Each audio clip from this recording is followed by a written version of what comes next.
हमसे ना हो पाएगा। आखिरी के 3 महीने रह गए हैं, अक्टूबर, नवंबर और दिसंबर। आप अभी किस लेवल पर स्टैंड कर रहे हैं? सर नोट फलाने वाले भैया ने दिया तो है, फलाने वाले भैया और फलानी वाली भौजी के नोट से काम चलने वाला नहीं है, लेकिन हाँ एजुकेशन के दम पे पढ़ते हो तो आपके लाइफ में एक स्टेबिलिटी की गारंटी है। The board examination is about your mental level as well as your writing skills. Hey guys, this is Shailendra Pandey welcoming all of you to your wonderful platform NCERT वाला। हाफ ईयरली एग्जामिनेशन हो चुके हैं, बहुत सारे बच्चे अपने उस उम्मीद को तोड़ चुके हैं कि सर अब हमसे ना हो पाएगा। आखिरी के 3 महीने रह गए हैं, अक्टूबर, नवंबर और दिसंबर। मैं आपसे आज आपका हाल पूछने आया हूं, मैं आज आपको आपका लेवल दिखाने भी आया हूं और आपसे समझने भी आया हूं कि आखिर आप अभी किस लेवल पर स्टैंड कर रहे हैं। मेरे प्यारे बच्चों, डिस्कशन को स्टार्ट करने से पहले आ जाओ जरा, तुमको मैं कुछ क्वेश्चंस दिखाता हूं, फिर तुमसे मैं बात करने वाला हूं। 2024 सीबीएसई बोर्ड में आया हुआ क्वेश्चन है। इस क्वेश्चन को जरा ध्यान से सभी लोग पढ़िएगा। मैं किनारे हट जा रहा हूं और सोचना क्या ये इस लेवल का क्वेश्चन तुम कर पा रहे हो। अगला क्वेश्चन हमारे पास देखो, 9th क्वेश्चन है, 1 नंबर का एमसीक्यू क्वेश्चन है। जरा इस क्वेश्चन को पढ़िएगा और सोचना जो तुम्हारी प्रिपरेशन है उसके हिसाब से क्या तुम ये क्वेश्चन कर पा रहे हो। अगला क्वेश्चन देखो, 3 नंबर का क्वेश्चन है। मैं किनारे हट रहा हूं, जल्दी से सब लोग इस क्वेश्चन को पढ़िए और जरा सोचो, वीडियो को पॉज कर लो, पढ़ो क्वेश्चन और सोचो जरा क्या इस लेवल का क्वेश्चन तुम कर पा रहे हो। सीबीएसई बोर्ड का ये लेवल है, केवल फिजिक्स में ही नहीं बाकी सब्जेक्ट्स में भी लेवल उठ रहा है। लास्ट ईयर फिजिक्स के पेपर ने अच्छों की बैंड बजा दिया था। इस साल आगे आने वाला जो पेपर है, हो सकता है मैथ्स का पेपर भी उसी लेवल पर बने, हो सकता है केमिस्ट्री का पेपर भी उसी लेवल पर बने और फिजिक्स तो टफ बनेगा ही बनेगा, इसमें कोई डाउट नहीं है। ऐसी लेवल से क्या तुम अच्छे मार्क्स ला पाओगे? बताओ। ऐसे लेवल से जिस लेवल पर आप लोग जूझ रहे हैं अभी, बेसिक फंडामेंटल कूलम्स लॉ में खुश है। Sir F is equal to 1/4 pi epsilon not Q1 Q2 by R square, एक गाना भी आजकल वायरल हुआ है, उसी पर बस मस्त है। अरे आता तो है हमको, वो नहीं पूछा जा रहा है सीबीएसई बोर्ड में। बेटा इस प्रिपरेशन के लिए आपको सारी स्ट्रेटजीज का बाप चाहिए, आपको एक प्लान्ड वे में तैयारी करनी पड़ेगी। सिर्फ आखिरी के 3 महीने आपके पास बचे हुए हैं, तो इन अक्टूबर, नवंबर और दिसंबर के टाइम में सर हमें क्या करना चाहिए, ये बात करने में आज आप लोगों के पास आया हुआ हूं। देखो बेटा, सबसे पहला काम आपको किसी भी सब्जेक्ट की प्रिपरेशन में, मैं केवल फिजिक्स की बात नहीं कर रहा हूं, मैं आपसे केमिस्ट्री, मैथ, बायो हर सब्जेक्ट की बात कर रहा हूं। सबसे पहला काम होता है कि किसी भी चैप्टर को डिटेल्ड वे में पढ़ना। Detailed study of any chapter, कोई भी चैप्टर जो आप पढ़ रहे हैं उसको डिटेल में पढ़िए। स्पेसिफिकली मैं क्लास 12th के लिए इस समय बात कर रहा हूं। आपको डिटेल्ड स्टडी करना पड़ेगा अगर आपको किसी भी सब्जेक्ट में बहुत अच्छे मार्क्स लाने हैं तो। इसके बाद आपको क्या करना होता है, जो आपके प्रीवियस ईयर के क्वेश्चंस हैं, उन प्रीवियस ईयर क्वेश्चंस की आपको प्रैक्टिस करनी है। कम से कम पिछले 3 से 4 साल के पेपर्स देखो और उसको एनालाइज करो। कोई अगर आप लोग क्वेश्चन बैंक परचेज कर सकते हैं, क्वेश्चन बैंक परचेज करिए। नहीं कर सकते हैं तो सीबीएसई की वेबसाइट से जाकर प्रीवियस ईयर के क्वेश्चंस डाउनलोड कर लो और उन क्वेश्चंस को पढ़ो, उन पेपर्स को पढ़ो और ये देखो कि जो चैप्टर तुमने पढ़ लिया है, क्या उस चैप्टर के क्वेश्चंस तुमसे बन पा रहे हैं, क्या तुम उसको सॉल्व कर पा रहे हो। यानी कि इन पीवाईक्यूज को करने की बेटा कोशिश करिए। इसके बाद आपको अगला काम करना होता है रिवीजन। अगला काम क्या करना होता है, रिवीजन। अब बात आई सर रिवीजन कैसे करेंगे?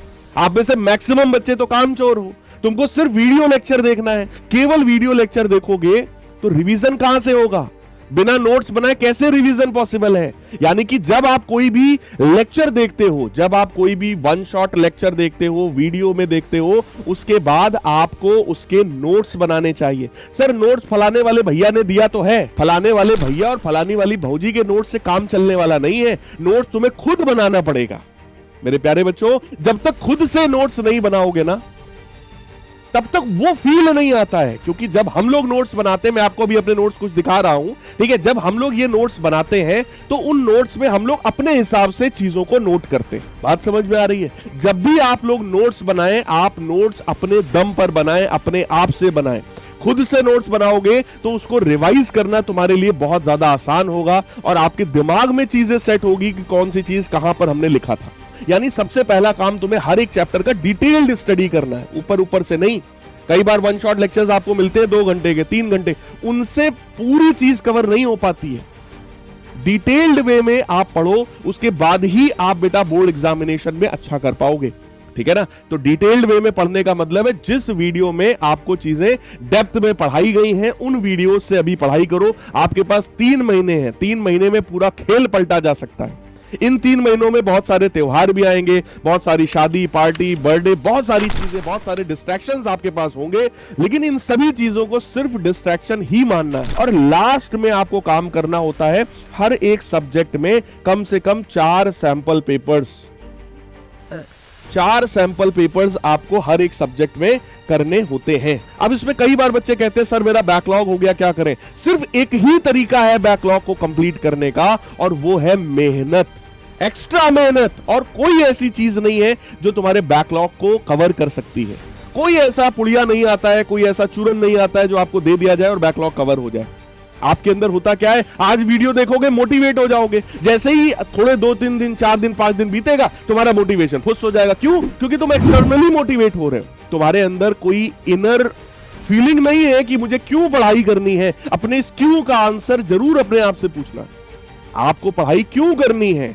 आजकल बहुत सारे लोग, बहुत सारे इन्फ्लुएंसर्स को देखते हैं, उनको लगता है यार पढ़ने लिखने से क्या होगा, हम भी जो है बड़ा पाव बेच लेंगे, नहीं तो हम भी चाय का ठेला लगा लेंगे। लेकिन सबके साथ वैसा नहीं होता।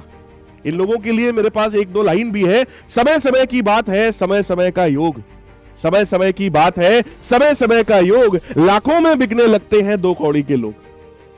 समय का खेल है, किसी का समय आज चल रहा है लेकिन तुम्हारा भी वही समय आएगा, गारंटी नहीं है।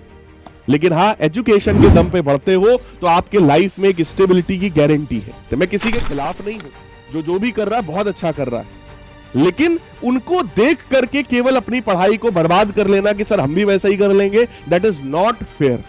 सबकी किस्मत इसी तरीके से साथ नहीं देती है बेटा। तो आपको ईमानदारी से मेहनत करनी है, इतनी मेहनत करनी है कि आपको खुद फील हो कि हाँ यार मैंने किया। इसी चैनल पर स्टार्टिंग में मैंने एक स्ट्रेटजी डाली थी, वहां पर आप सबने कमेंट किया था हाँ सर मैं प्रॉमिस करता हूं मैं दिन रात एक कर दूंगा, और मैंने उस समय कहा था मैं साल भर ये चीज याद दिलाऊंगा तुमको। तुमने उसमें कमेंट किया है, जाके चेक करना उस वीडियो में। आज मैं वही तुम्हारे प्रॉमिस को तुम्हें याद दिलाने आया हूं कि साल के स्टार्टिंग में क्या प्रॉमिस किया था और आज तुम कहां पर हो। कब करोगे? अब नहीं तो कब, राइट? कोई और तरीका नहीं है। नोट्स आपको अपने हिसाब से बनाने हैं, ठीक है? जरूरी नहीं है ये लाल नीला पीला सब कुछ तुम करो, तुम्हारे ऊपर है, तुम्हारे पास समय है, कर सकते हो तो करो, नहीं कर सकते हो तो ब्लैक ब्लू 2 पेन ले लो, उससे प्रॉपर नोट्स बनाओ। चीजों को शॉर्ट में लिखना चाहो शॉर्ट में लिख लो, डिटेल्ड में लिखना चाहो डिटेल में लिख लो, लेकिन इस तरह के नोट्स अपने प्रॉपरली बनाओ और उनको बेटा रेगुलर रिवाइज करो। कई बच्चे कहेंगे सर केमिस्ट्री में बहुत सारी चीजें कैसे करें? बेटा एक ही तरीका है। एक बार जब इस तरीके के प्रॉपर नोट्स आपने बना लिए हैं, टू दी पॉइंट लिख लिया है जो मेरे को एग्जाम में लिख करके आना है, मुझसे पूछा जाएगा अगर बार्ट-सेवुड लॉ क्या होता है तो मैं यही लिखूंगा, इसके अलावा मुझे लिखना ही नहीं है। जितना मेरे को एग्जाम में लिखना है, अगर टू दी पॉइंट उतने चीज के आपने नोट्स बना लिए हैं, सेम चीज को बेटा अगले 10 दिन 15 दिन तक रोज सिर्फ पढ़ लो। डेली रीडिंग एक चैप्टर का करोगे, मैं गारंटी ले रहा हूं 10 दिन के अंदर तुम्हें एक एक चीज तुम्हारे दिमाग में सेट हो जाएगी। रटने वाली चीजों को ऐसे बार बार सिर्फ पढ़ो, ठीक है? समझने वाली चीजों को लिख लिख करके प्रैक्टिस करो। जितना ज्यादा लिख लिख करके प्रैक्टिस करोगे बेटा, जितनी ज्यादा आपके अंदर राइटिंग स्किल्स आएंगी, आपके मार्क्स बोर्ड एग्जामिनेशन में उतने ही ज्यादा इंप्रूव होंगे। Board examination is about your mental level as well as your writing skills. लिखते कैसा हो, साफ सुथरा ठीक ठाक लिखने की आदत डालिए कि ताकि जो तुम लिखो वो समझ में आए। कई बार लोग लिखते हैं कि खुद लिखे खुदा पढ़े, लिखेंगे हम पढ़ने आएंगे खुदा, ऐसा नहीं होता है। अपने प्रॉपर नोट्स बनाइए, जल्दी से जल्दी अपने बैकलॉग को कवर करो। बैकलॉग कवर करने के लिए कि एक वीडियो मैंने और बनाया था, दिन रात एक करना पड़ेगा। जब तक कसम खा लो, जब तक बैकलॉग कंप्लीट नहीं होगा सर मैं सुकून से नहीं बैठूंगा। 4 चीज 5 चीज अपना एक टारगेट सेट करो कि 5 चीजें मैं आज करके ही सोऊंगा। जिस बच्चे का बोर्ड एग्जामिनेशन 100% प्रिपेयर्ड है वो बच्चा सीयूईटी में फोड़ के आएगा, इसके बाहर कुछ नहीं आना है, राइट? तो ईमानदारी से बेटा मेहनत करना सीखो। सभी लोग ऑफिशियल टेलीग्राम चैनल है, इसको स्कैन कर लीजिएगा, ठीक है? नहीं तो ये नाम लिखा हुआ है, इस नाम को सर्च कर लीजिएगा, टेलीग्राम ग्रुप में ऐड हो जाइए ताकि वहां पर आपको इस तरीके के नोट्स वगैरह, ठीक है, मिल पाए, आपको एक इंस्पिरेशन मिल पाए कि इसी तरीके से हमें भी बनाना है। मिलेंगे हम लोग अपने अगले डिस्कशंस में, अगले सीरीज में, 1 शॉट लेक्चर्स में। लेकिन यार ईमानदारी से कसम खाओ कि तुम्हें मेहनत करना है, तुम्हें दिन रात एक कर देना है। तुम्हारे लिए बस 2 लाइन कहना चाहूंगा, किसी से मिलता जुलता नहीं है आजकल, वो खुद को अच्छे से जान रहा है। किसी से मिलता जुलता नहीं है आजकल, वो खुद को अच्छे से जान रहा है, वो तैयारी कर रहा है एक बड़ी उड़ान की, वो तैयारी कर रहा है एक बड़ी उड़ान की, और लोग समझ रहे हैं कि परिंदा हार मान रहा है। लोगों को सोचने दो, तुम्हें वो बड़ी उड़ान उड़नी है, तुम्हें उस जगह पर पहुंचना है, तुम्हें टॉप करना है ऑल इंडिया लेवल पर। मिलेंगे किसी और लेक्चर में, सेशन में, मोटिवेशन में। तब तक के लिए good bye, take care, love you all, god bless. Comment करके बताना कि हाँ sir we will do it, comment करो।